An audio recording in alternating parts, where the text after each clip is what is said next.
ବାଘାଯତୀନ ବିକାଶ ପରିଷଦ ପକ୍ଷରୁ ଦେଶପ୍ରେମର ପ୍ରତୀକ ବିପ୍ଳବୀ ବୀର ବାଘାଯତୀନଙ୍କର 109ତମ ଶହୀଦ ସମାରୋହ ଚଷାଖଣ୍ଡର ଦେଶୁଆ ପୋଖରୀରେ ଉଦ୍ଘାଟିତ ହୋଇଯାଇଛି। ଚାନ୍ଦିପୁର ସ୍ଥିତ ପିଏକ୍ସିର ନିର୍ଦ୍ଦେଶକ ସୁବୋଧ ନାୟକ ଜାତୀୟ ପତାକା ଉତ୍ତୋଳନ କରି ଦୁଇଦିନିଆ ଉତ୍ସବକୁ ଆନୁଷ୍ଠାନିକ ଭାବେ ଉଦ୍ଘାଟନ କରିବା ସହିତ ଭାରତର ସ୍ୱାଧୀନତା ଆନ୍ଦୋଳନର କ୍ରାନ୍ତିକାରୀ ମଧ୍ୟରେ ଦୃଢ଼ ଆତ୍ମଶକ୍ତି ଜାଗ୍ରତ କରିବାରେ ବାଘାଯତୀନଙ୍କର ଭୂମିକା ବେଶ ଗୁରୁତ୍ୱପୂର୍ଣ୍ଣ ଥିଲା ବୋଲି କହିଥିଲେ। ପରିଷଦର କାର୍ଯ୍ୟକାରୀ ସଭାପତି ଗୋପୀନାଥ ସେନାପତିଙ୍କ ପୌରୋହିତ୍ୟରେ ଆୟୋଜିତ ସ୍ମୃତି ସଭାରେ ଆରକ୍ଷୀ ଅଧୀକ୍ଷକ ସାଗରିକା ନାଥ ମୁଖ୍ୟ ଅତିଥି ଭାବେ ଯୋଗଦେଇ ବାଘାଯତୀନ ଏବଂ ସାଥୀଙ୍କର ଆତ୍ମବଳୀ ବାଲେଶ୍ୱର ସମେତ ସମଗ୍ର ଦେଶ ପାଇଁ ଗୌରବ ବୋଲି କହିଥିଲେ। ଇଂରେଜ ସୈନ୍ୟଙ୍କ ସହ ବାଘାଯତୀନ ଏବଂ ସାଥୀଙ୍କର ସମ୍ମୁଖ ଯୁଦ୍ଧର ସ୍ମାରକୀ ଭାବେ ପରିଚିତ ଏହି ସ୍ମୃତିପୀଠର ଉନ୍ନତି ପାଇଁ ସମସ୍ତଙ୍କର ମିଳିତ ପ୍ରୟାସ ଉପରେ ଶ୍ରୀମତୀ ନାଥ ଗୁରୁତ୍ୱ ଦେଇଥିଲେ। ଏଇଠି ସମସ୍ତେ ଛୋଟ ଛୋଟ ପିଲାମାନଙ୍କୁ ନେଇକି ୟୁଥ୍ ମାନେ ସମସ୍ତେ ଏଠି ଏକାଠି ହେଇଛନ୍ତି ଶହୀଦ ବାଘାଯତୀନଙ୍କର ସ୍ମାରକ ପାଇଁ। ଆମ ଓଡ଼ିଶାର ଯେଉଁଟା ଐତିହ୍ୟ ଅଛି, ଯେଉଁଟା ଆମର ଇତିହାସ ଅଛି, ତାକୁ ଆମେ ଆଗକୁ ନେଇକି ଯିବା। ଆଜି 109th ଇୟର୍ ଅଛି।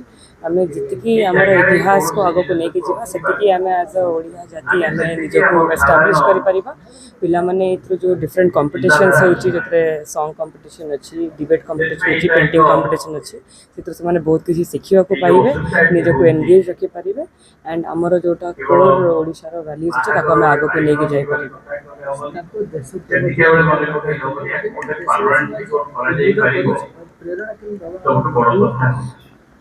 शहीद बाघाଯତୀନ ଆମର ଓଡ଼ିଶାର one of the youngest and one of the first freedom fighters ଥିଲେ।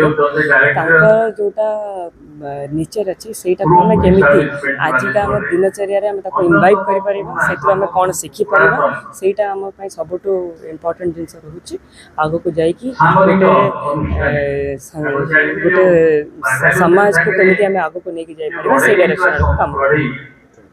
ପରିଷଦର ଉପଦେଷ୍ଟା ତଥା ପୂର୍ବତନ ବିଧାୟକ ପ୍ରଦୀପ୍ତ ପଣ୍ଡା ମୁଖ୍ୟ ବକ୍ତା ଭାବେ ଯୋଗଦେଇ ଭାରତୀୟ ସ୍ୱାଧୀନତା ଆନ୍ଦୋଳନର କ୍ରାନ୍ତିକାରୀ ମଧ୍ୟରେ ଦୃଢ଼ ଆତ୍ମଶକ୍ତି ଉଦ୍ରେକରେ ବାଘାଯତୀନଙ୍କର ଭୂମିକା ବେଶ ପ୍ରେରଣାଦାୟୀ ଥିଲା ବୋଲି କହିଥିଲେ। ତାଙ୍କର ଅଦମ୍ୟ ସାହସ ଓ ଆତ୍ମବଳିଦାନ ଯୋଗୁଁ ବାଲେଶ୍ୱର ମାଟି ଧନ୍ୟ ହୋଇଯାଇଛି। ଶହୀଦଙ୍କର ବୀରତ୍ୱ ଓ ଆଦର୍ଶ ଯୁବଗୋଷ୍ଠୀଙ୍କୁ ସର୍ବଦା ପ୍ରେରଣା ଦେଇ ଆସୁଥିବ ବୋଲି ଶ୍ରୀ ପଣ୍ଡା ମତ ପ୍ରକାଶ କରିଥିଲେ।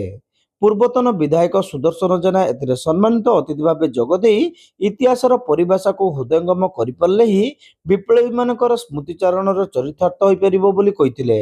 ସାଧାରଣ ସମ୍ପାଦକ ସର୍ବେଶ୍ୱର ମହାନ୍ତି ସ୍ମୃତି ଦିବସ ପାଳନର ଆଭିମୁଖ୍ୟ ସମ୍ପର୍କରେ ଆଲୋକପାତ କରିଥିଲେ।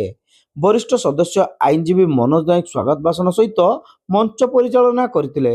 ପରିଷଦର ସଦସ୍ୟ ଶ୍ରୀକାନ୍ତ ବୁଗୁଡାଇ ଶେଷରେ ସମସ୍ତଙ୍କୁ ଧନ୍ୟବାଦ ଅର୍ପଣ କରିଥିଲେ।